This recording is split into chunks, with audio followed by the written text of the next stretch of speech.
Move Africa, un monde nouveau vous appelle.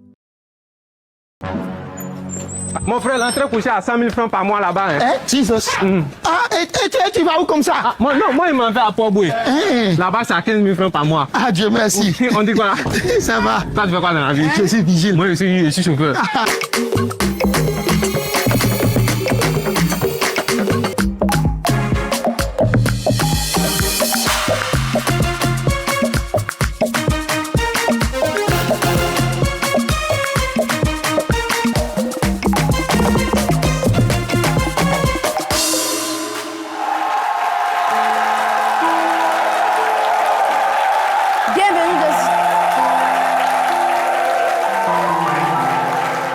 Bienvenue dans une nouvelle ère, une ère d'évolution. Bienvenue ici. Ici où le droit ne se range que là où ça l'arrange. Et même si cela dérange, tous avancent. Et même si cela dérange, moi, je me range du côté où il faut que ça change. Ici, on entend des pleurs. Ici, on entend des cris qui s'écrient en silence, mais possible d'en parler de peur d'être accusé, accablé, désabusé. La femme est violentée. La femme est violentée, la violence qui montre qu'elle n'a pas et n'aura jamais le choix. Le choix de choisir. La femme doit se taire. La femme doit se taire car de son silence mutilé, sa vie peut se faire. On lui a toujours dit que la vie est une école qui lui colle à la conscience que la femme doit savoir encaisser la douleur immense, que la femme doit savoir encaisser la douleur immense et c'est là en silence. Mais dites-moi, quelle est donc la différence entre vous et les terroristes et toi? Oui, toi qui lèves encore la main pour toi qui détermine tabasser qui porte la vie. Toi le plus fort qui lui donne encore les coups de la vie. À sa place, qu'auriez-vous fait? Qu'auriez-vous fait? La violence basée sur le genre étale nos sociétés et si personne ne parle, moi, je slame. Et mon slam est une âme qui dit que mon genre ne subit plus ce genre de violence devant les gens et notre genre. Car nous sommes tous égaux du même genre. Et sans méfiance, disons non, non, non à la violence faite aux femmes. Dans ce public, beaucoup d'entre vous se demandent qui je suis. Je vais vous répondre en vous disant que je suis la slameuse du temps. Celle qui a permis au temps de se tendre dans le temps pour vous montrer ce que le temps vous a réservé dans le temps. Slam.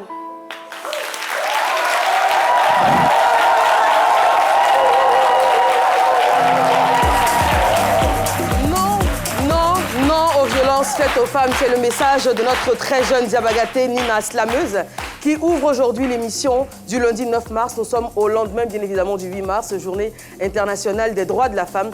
Bonjour Momo. Est-ce que vous pouvez aller vers cette jeune fille et puis nous permettre d'en savoir un peu plus sur elle? Dames et sœurs, chers téléspectateurs, bonjour à vous, bonjour à vous. Bonjour Eva, vous arborez un joli vert, signe de renouveau, de fertilité, de croissance. Et en parlant de croissance, cette jeune dame qui, au lendemain de la Journée internationale des droits de la femme, nous a sublimé avec un joli slam. J'aimerais qu'on l'ovationne encore bien fort. Vous allez nous dire pourquoi est-ce qu'il est important pour vous de vous adonner au slam et surtout de porter ce message? Pour moi, le slam n'est pas qu'une poésie. Le slam, c'est parler de la vie, de ce qu'on mène chaque jour. Et vous êtes optimiste que ça ira pour les jeunes femmes, pour les filles d'être au sommet, au summum ici en Côte d'Ivoire? Oui. Oui. Elle a dit oui, les femmes, c'est votre jour. Encore une fois, nous vous célébrons. Eva, merci infiniment. Merci beaucoup. Merci ma belle. On rappelle que elle s'appelle Diabagaté Nina, qu'elle est âgée de 11 ans. Elle est en classe de 6e au collège Abobo Anador. Elle nous a fait un slam sur le thème de la femme. Et on remercie également son encadreur, M. Jules Coco, qui est professeur de théâtre au dit collège. Merci beaucoup. Merci à vous. Isma. Oui, Eva. Alors, Quelles sont les honneur de vous nouvelles? retrouver. Vous étiez absent la semaine dernière pour cause de maladie. C'est bien. Avant de vous laisser la parole, j'aimerais dire que On dit les grands esprits se rencontrent, les grands sapeurs également. Nous sommes 3 à arborer du verre sur ce plateau. Oui. Chacun va en déduire ce qu'il pourra en déduire, n'est-ce pas, docteur Philippe? Qui lui est habillé en gros pagne pour les femmes. Il nous dira pourquoi. Comment vous allez, Isma, aujourd'hui? Ça va super bien, Eva. Je suis content d'être là, de retrouver ce magnifique plateau. Et puis, bien sûr, de vous voir encore. J'ai l'impression que vous avez perdu un peu de poids. Oui. C'était chaud, hein? Oui, hé. Yako. Oula, maladie là, ça m'a chicoté. Hein. Pas lui, là. Il est de retour.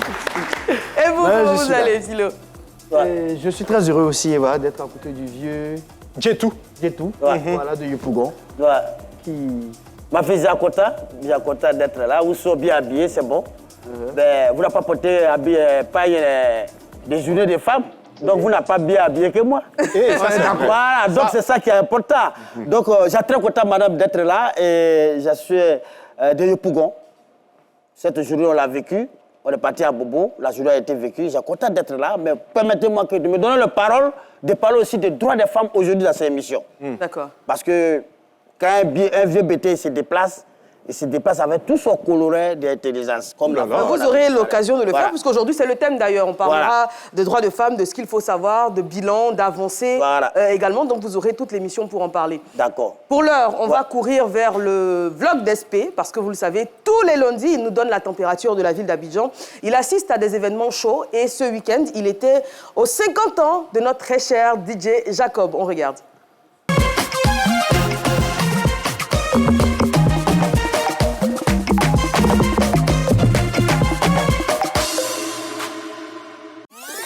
Il y a vlog. Bonjour famille de C'est Midi Jeudi. Anniversaire qui sera chic là, quand tu vois, tu connais. Ou bien, le vendredi dernier était l'anniversaire de DJ Jacob. Il célébrait ses 50 ans et je suis allé pour fêter avec lui. Vous connaissez aussi Yopougon. Les gens sont sortis en tas. Alors aujourd'hui, ce sont les 50 ans de DJ Jacob. On est content de son parcours, donc on est venu le soutenir. Déjà qui nous a fait danser depuis tout petit, on est fiers de lui. Donc on lui souhaite joyeux anniversaire et on espère que ce sera une belle fête. Je suis très heureux d'être ici pour les 50 ans de DJ Jacob. Un an de plus, 50 ans de carrière. Jacob, j'ai une histoire particulière avec lui. Et je tiens franchement à féliciter DJ Jacob pour la persévérance et pour la continuité. Plusieurs DJ célèbres étaient présents pour assurer l'ambiance. Parmi lesquels DJ BDK et DJ Moulokoukou. Les gars ont assuré grave. Et après, on a eu les premières parties.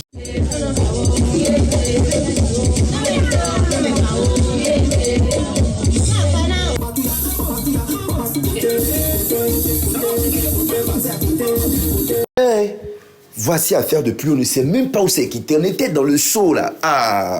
Mais le go de Yopougon, non, ils sont à féliciter. Sous la pluie là. Est-ce que vous voyez ce que je vois même?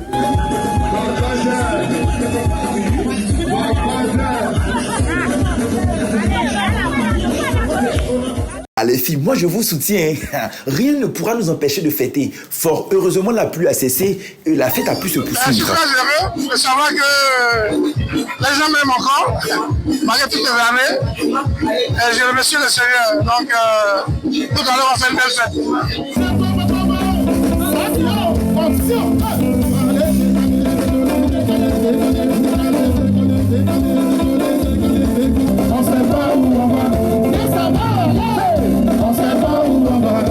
C'était trop chic.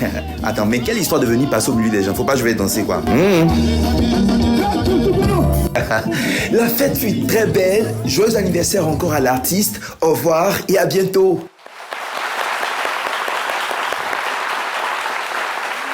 Merci Espérance SP pour les intimes. Le numéro de téléphone a été affiché. Si vous avez une manifestation, une cérémonie, une célébration, n'hésitez pas à le solliciter. C'est avec joie qu'il se déplace pour nous en rendre compte dans le fil d'actu, dans le vlog d'SP tous les lundis sur C'est Midi. La transition est trouvée, on dirait. Justement, parler de fil d'actu, c'est l'heure et aujourd'hui, le professeur Djetou va nous le servir. Ce sera juste après le jingle. Là, tout de suite.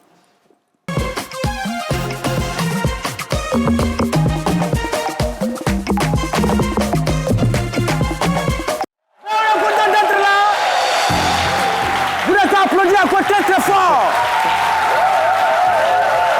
Voilà.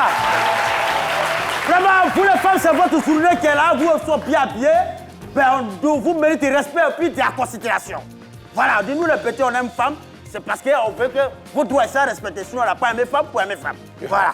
Alors, Journée internationale des droits de la femme, c'était samedi à Bobo. Voilà, le gouvernement il a choisi à Bobo, il ne sait pas pourquoi il a laissé Yopougon. On n'a pas de problème avec quelqu'un, mais au moment où ils sont en train de faire journée des femmes, nous on faisait funérailles à Figayo. Chacun a son problème. Mais ce qui est bon, c'est que journée là, avec la première dame, ils sont arrivés là-bas avec beaucoup de membres du gouvernement. Ils sont venus avec les bras chargés, ils ont dicté les droits des femmes à Bobo. Voilà, tout s'est passé à Bobo, tout à Bobo. Yopougon, on a serré, on vous regarde, mais attention. La première fois, il est venu, première dame de Côte d'Ivoire, elle est venue les bras chargés. C'est une dame qui a la main sur le cœur, il faut l'applaudir très très fort. Il est venu avec beaucoup de cadeaux. Le fond, il y a un argent, il donne à les femmes qu'on appelle FAFSI. Il a l'habitude de donner à les femmes d'Abobo. Alors il est venu apporter de façon additionnelle 500 millions de francs CFA, c'est-à-dire un demi-million. Oui, c'est ça, demi-milliard. Il a ajouté à les femmes d'Abobo avec tous les villages environnement. Il n'y a pas de bois dedans, il n'y a pas fait de bêtises dedans, il n'y a pas de guéret. Tout le monde, il prend son lasagne, il mange et puis il travaille avec. Il faut applaudir le première dame. Félicitations à les femmes. Alors, ça, c'est une nouvelle que vous voyez sur la télévision, sur RTI, c'est l'information qui vient.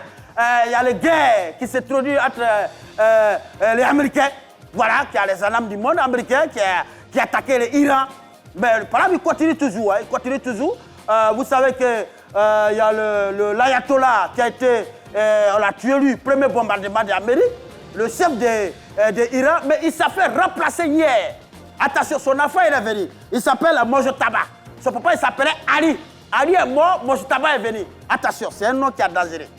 C'est très dangereux. Le gars il peut prendre un autre tournure parce que l'enfant qui est là, dans le guerre, il a perdu son papa, il a perdu sa femme, il a perdu son maman. Donc attention à de voir la suite des événements. Voilà. On va terminer par une autre femme qui a été honorée aussi. Vous n'avez qu'à applaudir la femme Gouro Marie-Joseph Kadou. Écoutez, elle a été honorée. Désormais, il ne va plus trop courir, mais il va s'asseoir dans le bureau maintenant pour coordonner les fédérations. On l'a nommée vice-présidente de la fédération ivoirienne de courir, athlétisme. Voilà, c'est courir. Et désormais, il va se charger de repérer les orientations des athlètes ivoiriens à l'étranger. Comme lui, il est déjà marié aux États-Unis, il va coordonner dans l'étranger les petits enfants qui savent courir, les femmes qui savent courir. Vous orientez les vrais parce que c'est voleur qui sait courir. Donc, c'est quelqu'un qui peut détecter voleur. Et puis, il prend ça pour venir à Côte d'Ivoire pour courir. Vraiment, les formations se terminent. Ils sont retrouvés demain pour leur filature. Bonne célébration à vous, les femmes. Et puis, paix à vos droits. Voilà. Merci, monsieur Djetou. Alors, on va accueillir sur le plateau Madame Virginie Nguesson. Elle est présidente de l'AFJCI. Elle est juriste spécialisée en droit de la sécurité sociale. Elle arrive sur le plateau de ce midi.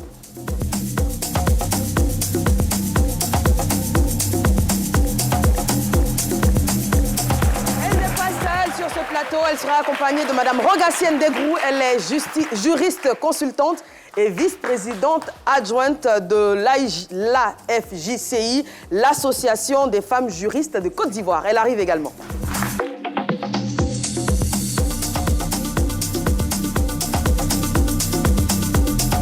Bonjour mesdames, merci d'être là. Soyez les bienvenus. Merci. Alors, l'AFJCI, dont vous êtes respectivement donc, présidente et vice-présidente adjointe, c'est l'Association des femmes juristes de Côte d'Ivoire. Très rapidement, avant de faire le bilan et le point justement des femmes face à la justice aujourd'hui en Côte d'Ivoire, pourquoi il y avait nécessité de se regrouper en tant que femmes juristes? Et pourquoi pas tous les juristes de Côte d'Ivoire ensemble? Alors, il y a eu nécessité de créer une association des femmes juristes parce que dans les années 84, vous convenez avec moi que ce n'étaient pas toutes les femmes qui étaient au fait des textes de loi votés. Donc, et même toute la population d'ailleurs, parce que la loi n'est pas toujours connue par la majeure partie de la population, mais il s'en est trouvé que la femme était toujours en minorité dans tout ce qui se passe sur le plan législatif. D'accord. Alors, les femmes juristes d'alors, composées de magistrats, de notaires, d'avocats et j'en passe, ont trouvé nécessaire de se constituer pour pouvoir faire la promotion des droits de la femme. Très bien. Alors, donc, au sein de l'association, on a toutes les femmes qui œuvrent dans le milieu donc, de la justice, dans le domaine de la justice, je dirais. Oui.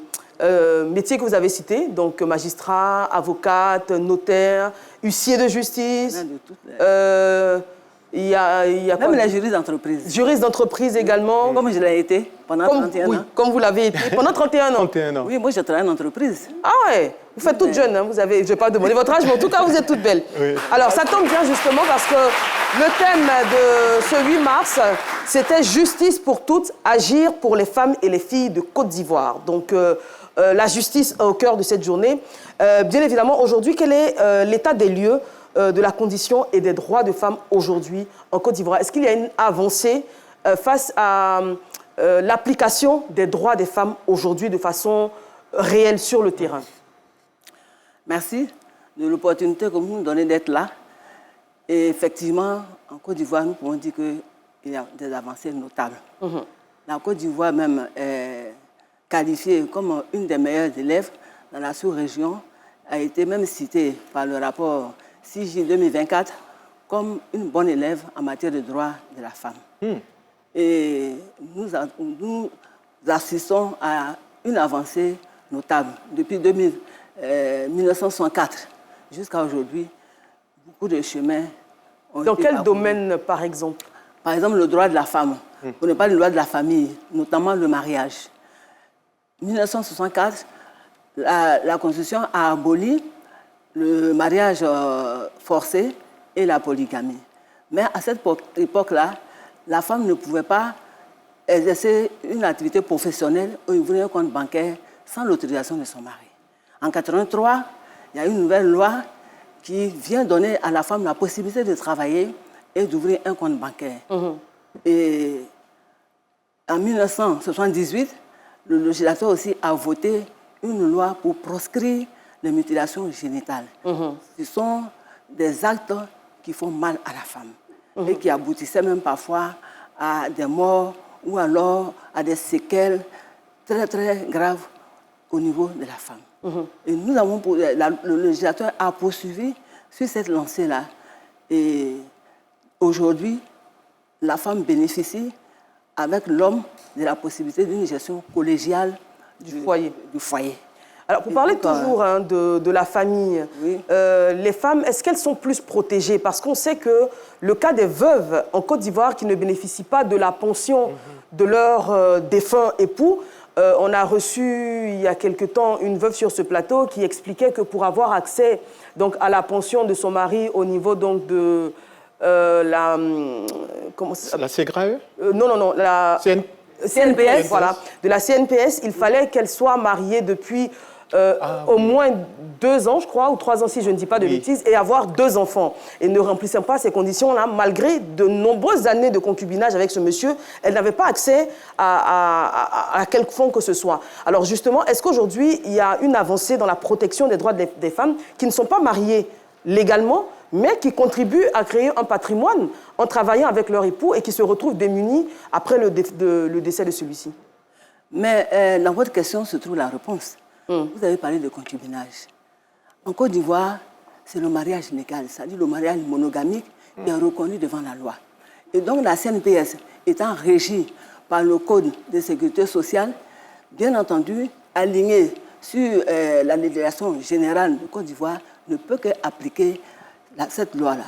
Et donc, si la femme n'est pas mariée, bien entendu, elle ne peut pas avoir droit. Est-ce qu'il n'y a pas un moyen, je ne sais pas, une proposition, par exemple, de faire reconnaître les années de vie en concubinage comme, peut-être pas de plein droit, comme une femme qui aurait été mariée devant la mairie, mais quand même pour qu'elle ait accès à un petit quelque chose. À certains avantages. Oui, mais ça... Surtout qu'en Occident, il y a ce qu'on appelle le Pax. Un homme et une femme peuvent être paxés et non mariés légalement et bénéficier surtout de ces droits quand l'autre être un ayant droit quand l'autre est décédé. Oui, mais malheureusement, ces dispositions n'existent pas encore en Côte d'Ivoire. Donc nous sommes obligés de nous en tenir à l'esprit de la loi. Mais justement, vous, au niveau des femmes juristes, il y a beaucoup de femmes juristes également qui sont députées, qui font des propositions de loi, etc. Est-ce qu'on ne pourrait pas militer pour... Bon, comme on ne peut pas contraindre les hommes à mener les femmes, ce serait l'idéal. Après 5 ans de vie commune, la loi décrète que vous êtes de facto mariés, que vous vouliez ou pas. Après 5 ans, voilà, vous vivez avec l'enfant des gens pendant 5 ans, que vous le vouliez ou pas, vous êtes mariés, on vous met la bague au doigt. et on vous envoie votre certificat de mariage au bureau. Mon Dieu, un jour plus tard, Eva est déterminée à ce que les femmes aient leurs droits. Voilà, est-ce qu'il n'y a pas...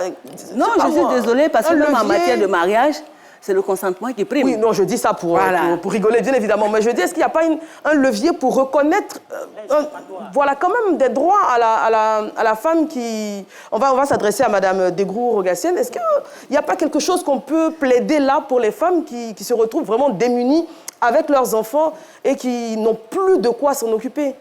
Ok, effectivement, comme l'a dit la présidente, nous en tenons actuellement au test. Donc, étant des juristes, nous en tenons bien sûr à ce que disent les tests en Côte d'Ivoire. Et effectivement, pour l'instant, il n'y a pas de test de façon formelle qui prévoit donc ces droits de ces femmes-là, en matière de succession notamment. Mais ce qu'on peut dire par contre, le cas des enfants que vous avez relevés, les enfants ne sont pas dans le même...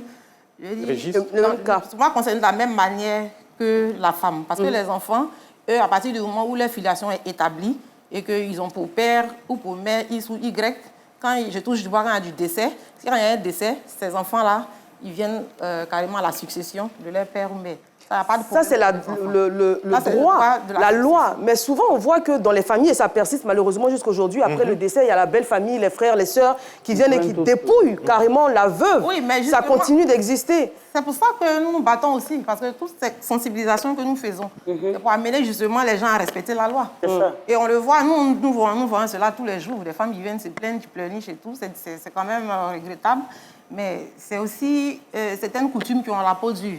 Donc, justement, en faisant ces sensibilisations-là, on espère que les gens vont essayer de comprendre pour s'en tenir aux lois. Maintenant, concernant le cas de la veuve, par exemple, qui n'a pas eu la chance d'être mariée légalement, il y a quand même une petite piste qu'on pourrait exploiter au besoin. Il s'agit, par exemple, de la société de fête. Donc, des femmes, par exemple, qui sont restées longtemps dans des mariages où elles n'ont pas eu le mariage légal, mais qui ont quand même participé à construire un patrimoine. Parce qu'on voit ça notamment dans les sociétés rurales, où les femmes ont travaillé beaucoup avec les hommes. Ça peut être même une entreprise qui a été montée. En tout cas, où la femme a donné beaucoup d'elle-même. Et puis, à un moment donné, vu qu'elle n'est pas mariée, on la spolie quand même de tout ça. Je pense qu'il y a quand même un mécanisme qui est celui de la société de fait pour prouver devant les juridictions qu'elle a contribué quand même à bâtir ce patrimoine-là. Je pense qu'avec tous les éléments, étant donné que c'est en matière civile, ça peut se faire par tout moyen.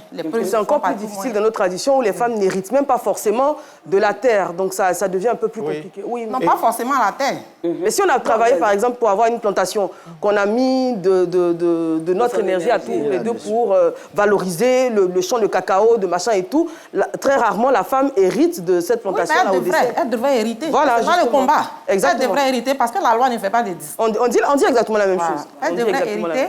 Et les sensibilisations doivent aller justement dans ce sens pour dire que la femme doit avoir aussi accès à la terre. Mais la loi n'a pas dit que ce sont les hommes seulement qui doivent hériter. Il y a une sensibilisation qui dure, surtout vous les femmes, vous soyez en justice ici, vous d'accord fait. Et moi-même, quand vous dites, garçon, il va vivre avec femme, c'est qu'on va forcer pour aller marier. Tu ne peux pas forcer quelqu'un pour aller marier. C'est une boutade. Voilà, mais je veux dire que, non, je viens avec vous, je vais trouver la solution à vos inquiétudes. Vous pouvez par exemple créer un certificat de concubinage. Oui, certificat de concubinage. Mais pourquoi rendre compliqué ce qui est petit simple? Au lieu de faire le certificat de concubinage, mariez-vous. Voilà. Non, mais s'il ne fait pas. Mais justement. Je crée le certificat de concubinage et puis ça peut dire 1 à 2 ans, vous va à la justice, vous dites que vous soyez en concubinage et puis il y a un petit papier pour reconnaître au moins. Parce qu'il y a des femmes qui souffrent. Moi, je connais des gens qui ont 35 ans de foyer, mais il n'a pas encore devant mairie. Et c'est grave. Oui, mais nous devons aussi interpeller les hommes.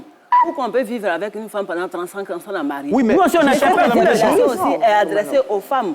Parce que tout qu'on fait, c'est la femme qui vit avec l'homme. Voilà. Et si une femme veut, l'homme peut la marier. Mais Mme Guesson et Mme Degrou, vous êtes d'accord, dans tous les coins reculés de Côte d'Ivoire, il y a moins de 70% de femmes qui sont allées à l'école. Elles ne savent pas que c'est important d'avoir un carnet matrimonial. Il y a beaucoup d'entre elles qui vivent la polygamie. On sait que la polygamie n'est pas officiellement reconnue, voilà, dans nos livres ici. Elle est interdite même, d'ailleurs. Elle est interdite. Alors, ça, c'est un autre débat. Donc, il y a ça. C'est la loi. C'est comme ça. C'est la loi. Même la dot. On peut discuter la loi, justement. Vous, les femmes, vous pouvez défier la La loi. même chose avec dot, c'est interdit carrément. Justement. Mais tous les En fait, samedis, il y a des mots, quand vous les prononcez sur ce plateau, vous êtes sûr qu'il y a des réactions de Mais Eva, ok, on parle de la dot, on parle de la veuve, on parle de la polygamie, on parle de ces femmes-là qui travaillent la terre dans les coins reculés. Vous êtes une association, une digne association.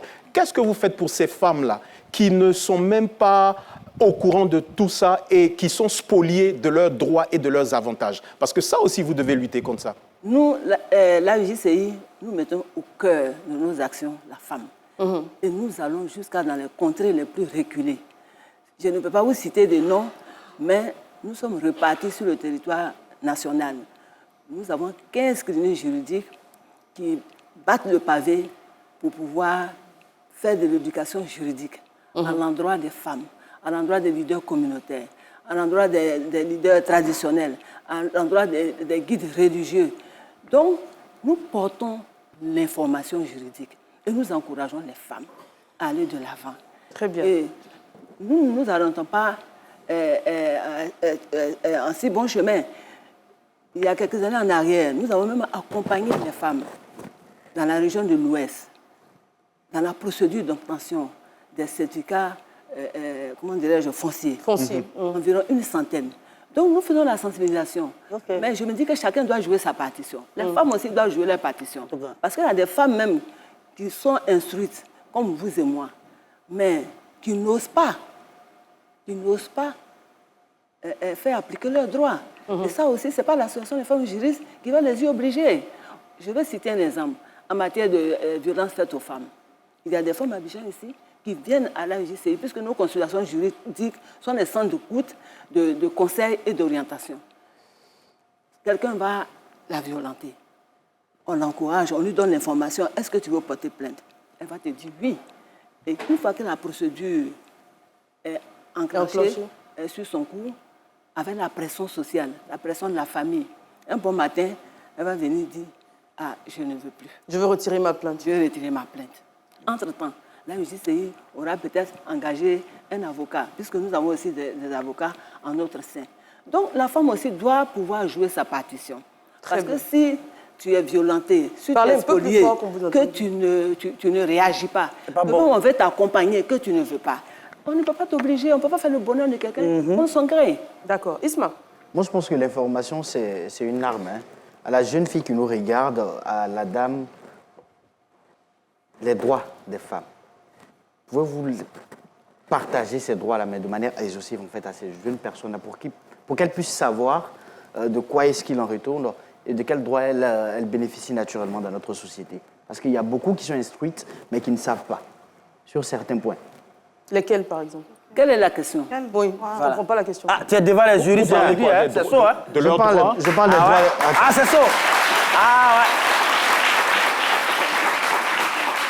Tout à l'heure, on était en train de parler, par exemple, du fait qu'un homme et une femme puissent vivre en concubinage durant un certain moment, fait que, selon la loi, elle ne bénéficie pas de certains droits naturellement après son décès.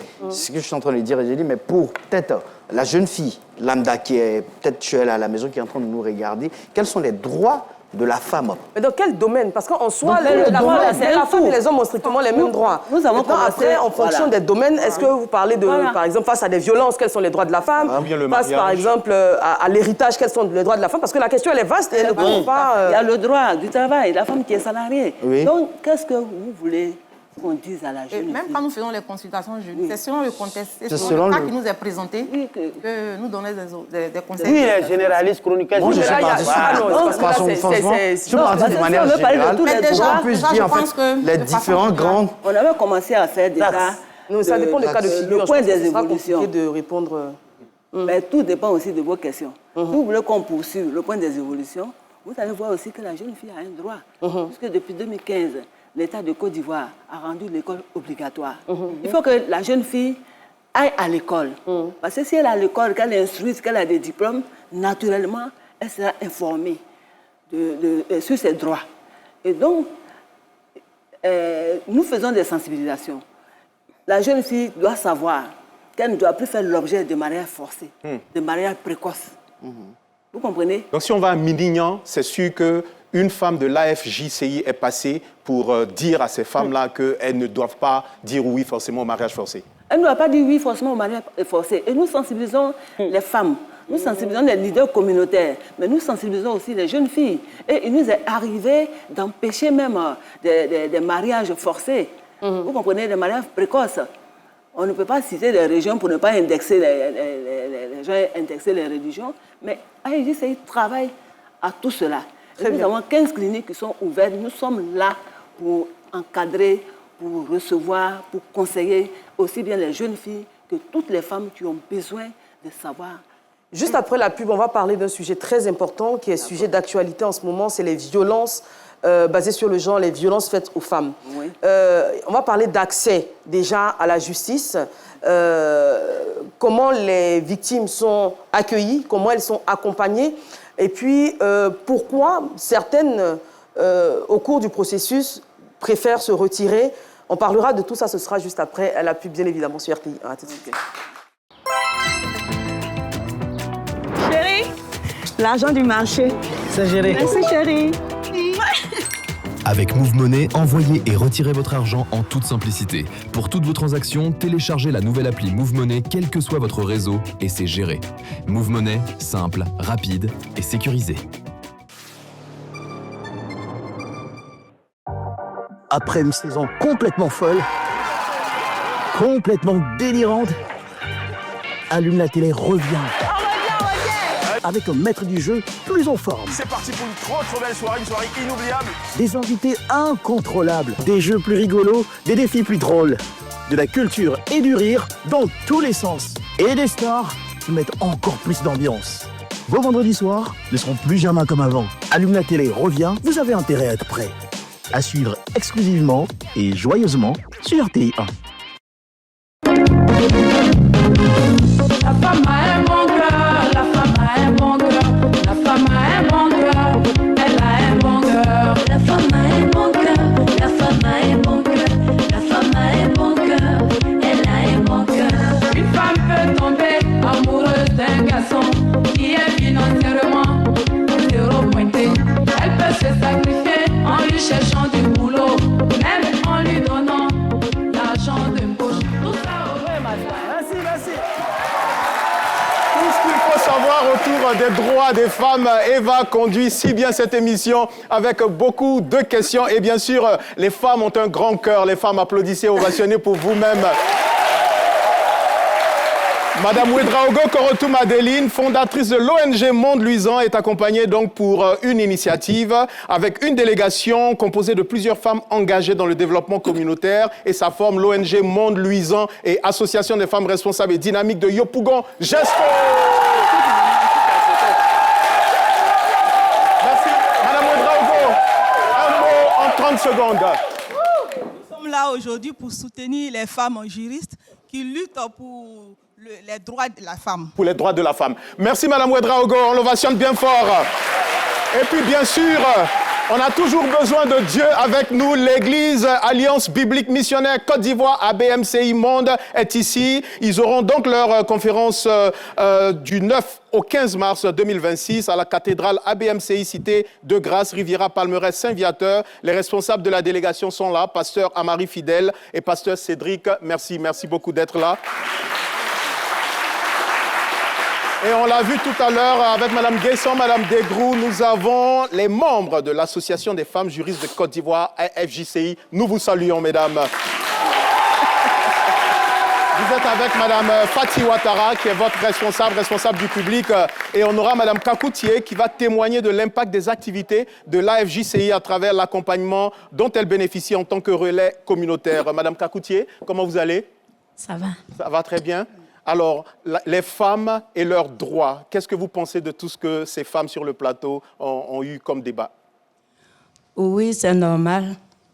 Le débat est très enrichi. Moi-même, j'ai été formée par l'Association des femmes juristes de Côte d'Ivoire. Je suis relais communautaire et je suis membre d'honneur de l'Association des femmes juristes de Côte d'Ivoire. Bravo. Vous voulez en savoir plus? Eva, maman veut en savoir. Donc, je connais mes droits grâce à l'Association des femmes juristes. Je connais ce qui est droit, ce qui est bien, ce qu'il ne faut pas faire et ce qu'il faut faire. Et vous sensibilisez également autour de vous? Oui, oui. Avant l'incision, quand on faisait l'incision, c'était la fête. Mais aujourd'hui, quand toi tu fais l'incision, c'est lui-même qui va t'assister, sera emprisonné. Donc c'est puni par la loi. Très bien. Merci. Maintenant, les déclarations de naissance. Philo aussi, son frère, sa femme a accouché, que son frère n'est pas là. Philo a le droit de déclarer l'enfant à la mairie. Au nom de son frère? Non, non, à l'absence de son frère, puisque son frère a voyagé. Avec la pièce de son frère? Oui, oui. Non, non, mais s'il voyage avec sa pièce, je prends ma pièce. La femme, la pièce de la femme, plus le carnet. Et Philo se rend à la mairie et s'en va déclarer l'enfant. Maintenant, si le père revient, il va à la mairie. Il y a une place pour le nom du papa. Là. Oui, oui. Maintenant, le père se rend à la mairie et lui, maintenant, il va écrire le nom de... Lui-même, il va écrire son nom. Et il va signer dans le registre. Non, j'ai toujours pensé, l'importance d'être sensibilisé, moi j'ai toujours pensé qu'il fallait absolument la pièce et la présence du père et de la mère pour... Non, non, non, non, c'était avant. Et maintenant, la loi dit... La loi dit si le monsieur n'est pas là, même le voisin de la cour qui a vu que la femme a accouché, s'en va déclarer à elle le carnet de l'enfant. Mais si on déclare les naissances, il y a des gens qui ne savent pas que si quelqu'un meurt aussi, il faut déclarer. Oui. Les gens ne déclarent pas les décès. Quelqu'un meurt la nuit, le matin seulement. Et allons, même la nuit, 5 h du matin, on dit allons l'enterrer. Vous voyez, mais il y a des papiers aussi, il a des enfants. Les enfants peuvent demander des papiers plus tard. C'est ça. Très bien. Autant qu'on déclare la naissance, il faut déclarer aussi le décès. Merci, Madame Kakoutié. C'est par qui que nous avons appris tout ça. D'accord, et c'est là-dessus qu'on va finir. C'est l'association des femmes juristes qui ont fait que nous avons fait ces sensibilisations. Très bien. Dans les sensibilisations, il y a des gens qui n'ont pas d'extrait. Et l'association des femmes juristes ont fait des jugements supplétifs pour ces gens. Ceux qui n'ont pas extrait. Très bien. Oui, là, il y a eu des mamans qui n'ont pas extrait. Non, je ne suis pas La maman n'a pas, l'enfant n'a pas. D'accord. Mais l'association des femmes juristes a fait ça pour ces femmes-là. Merci pour tout ce que vous avez fait. Merci. Alors, avant de passer à la pub, je parlais notamment de violences basées sur le genre. Parce qu'aujourd'hui, c'est une problématique très importante. Parce qu'un nombre important de femmes, plus de la moitié, selon certaines études, déclarent avoir déjà été victimes de violences au moins une fois dans sa vie. Et c'est vraiment énorme. Alors, dans la pratique, est-ce que toutes les femmes ont toujours recours à la justice pour faire valoir leurs droits? Quand on sait que le certificat médical, par exemple, il coûte 50 000, je ne sais pas s'il est toujours payant ou s'il est toujours obligatoire. Mais en tout cas, il fallait payer pour avoir un certificat médical, ce qui faisait que les femmes ne pouvaient pas forcément prouver qu'elles avaient été atteintes physiquement. Aujourd'hui, le certificat médical n'est plus obligatoire? Non. Le certificat médical n'est plus obligatoire. Mais je voulais préciser qu'avant même d'aller en justice, la femme peut déjà saisir le commissariat de police. Oui. Elle peut saisir la gendarmerie. Et donc, le certificat médical n'étant plus obligatoire pour l'ouverture de la procédure, elle peut aussi saisir le procureur de la République. Parce que la saisine, la procédure est plus intéressante quand elle est faite dès l'instant où l'acte a été commis. Parce que si ce n'est pas fait à temps, il peut y avoir des problèmes de preuve à la suite. Pas fait à temps, c'est-à-dire? Je veux dire, une femme qui est par exemple violée, c'est bon qu'elle reste dans son état et qu'elle aille saisir la police. D'accord. Ou qu'elle aille saisir la gendarmerie, ou même si c'est le procureur. Parce que si vous faites vos toilettes et que c'est des mois plus tard que vous allez porter plainte, il va y avoir naturellement des difficultés pour prouver. C'est vrai, médicalement, il peut y avoir des examens, mais plus on s'éloigne du délai, et moins on a des chances de voir la procédure aboutir. Est-ce que, par exemple, le personnel, vous avez parlé de commissariat, de gendarmerie, etc., est-ce que ces officiers-là sont sensibilisés à l'accueil? Parce que bien souvent, on a l'impression que les victimes sont un peu culpabilisés en disant « mais tu faisais quoi à cette heure-là? Mais tu t'es habillé comment? Etc. Pourquoi tu n'as pas parti ?» Est-ce que ces officiers-là sont sensibilisés à l'accueil déjà et à l'écoute d'une femme victime de violence? Oui, en fait, ce n'est pas tous les officiers. Mais dans les commissariats comme dans les gendarmeries, il existe des points focaux VBG. Vous comprenez? Pas plus tard que le mois dernier, moi j'étais à Niamey, dans le cadre toujours de nos activités. Et dès qu'on arrivait, il y avait 2 gendarmes qui portaient le même nom patronymique. Dès qu'on a dit au chef qu'on veut voir un tel, il dit, ah, il n'est pas là. Celui-là, celui, il est VBG. On dit, non, ce n'est pas lui qu'on est venu voir aujourd'hui. Mais pour dire que les forces de l'ordre sont sensibilisées à la chose. Okay. C'est vrai, il y a des exceptions, hein, parce qu'en toutes les règles, il y a toujours des exceptions. Mais il y a des points focaux, VBG dans les commissariats et dans les gendarmeries, et même aujourd'hui dans les tribunaux. Okay. Donc, tout cela devrait pouvoir rassurer les femmes pour qu'elles puissent porter plainte. Et si c'est là-bas qu'elles ne veulent pas aller, il y a aussi des bureaux gens qui existent, parce que généralement, la tenue fait peur. Donc, si c'est au commissariat ou à la gendarmerie qu'elles ne veulent pas aller, il y a les bureaux gens. Les bureaux gens sont où? Le ministère a mis en place, ça se trouve dans les centres sociaux. Dans les centres sociaux. Et puis nous-mêmes, à EJCI, nous disposons de plusieurs cliniques juridiques à Abidjan et dans les alentours. D'accord. Au plateau, à Yopougon, à Bobo, à Benjervi, à Niamey. Et donc, pour ne citer que celle-là, il y en a aussi à l'intérieur du pays. D'accord. Alors, quelle est votre plus grande fierté? Vous êtes toutes deux présidentes, vice-présidentes à la tête des femmes juristes de Côte d'Ivoire. Quelle est votre plus grande fierté? Qu'est-ce que vous avez accompli qui vous rend... On va donner la parole à Madame Degrou, qui n'a pas beaucoup parlé. Avant de parler des fiertés, je voudrais appuyer un peu ce qui a été dit tout à l'heure concernant les mécanismes. Parce qu'en fait, tout ça, ça fait partie des mécanismes que l'État met en place pour aborder de façon plus efficace ces questions de violence basées sur le genre. Tout à l'heure, vous avez dit que par le passé, effectivement, c'était un peu difficile en l'absence de certificat médical, parce qu'il fallait, avec le certificat médical, faire la preuve de ce qui a été fait comme acte sur la femme, ou sur la personne, en fait. Mais aujourd'hui, il y a une circulaire qui a été prise par le ministre de la Justice, justement, pour pouvoir ôter ce caractère obligatoire là, du certificat médical. Du coup, les femmes victimes, comme on parle des femmes aujourd'hui, mais il n'y a pas que les femmes qui sont victimes, mais je vais dire les survivantes, de façon générale, peuvent saisir les institutions en place pour porter leurs plaintes valablement, sans forcément présenter le certificat médical. Donc ça, c'est une avancée qui est à saluer aussi également. Et comme elle le disait tout à l'heure, quand l'action est aussi, elle est beaucoup plus rapide, on a la chance de sauvegarder beaucoup plus de preuves. Très bien. Si le fait se passe, par exemple, aujourd'hui, qu'on attend 2 semaines, 3 semaines, ce n'est pas toujours évident, surtout pour les personnes qui sont déjà sexuellement. Et bien souvent, il n'y a pas de témoins de ces choses-là, donc c'est un peu plus compliqué. Maintenant, très bien. On va y revenir. Vous allez répondre à la question dans quelques instants, parce que c'est l'heure de la chronique de notre très cher Isma, qu'on est très heureux de retrouver, pour des petits tips en matière de mode. Dis-moi comment tu t'habilles, je te dirai qui tu es. J'aime bien comment vous me regardez. Ça va.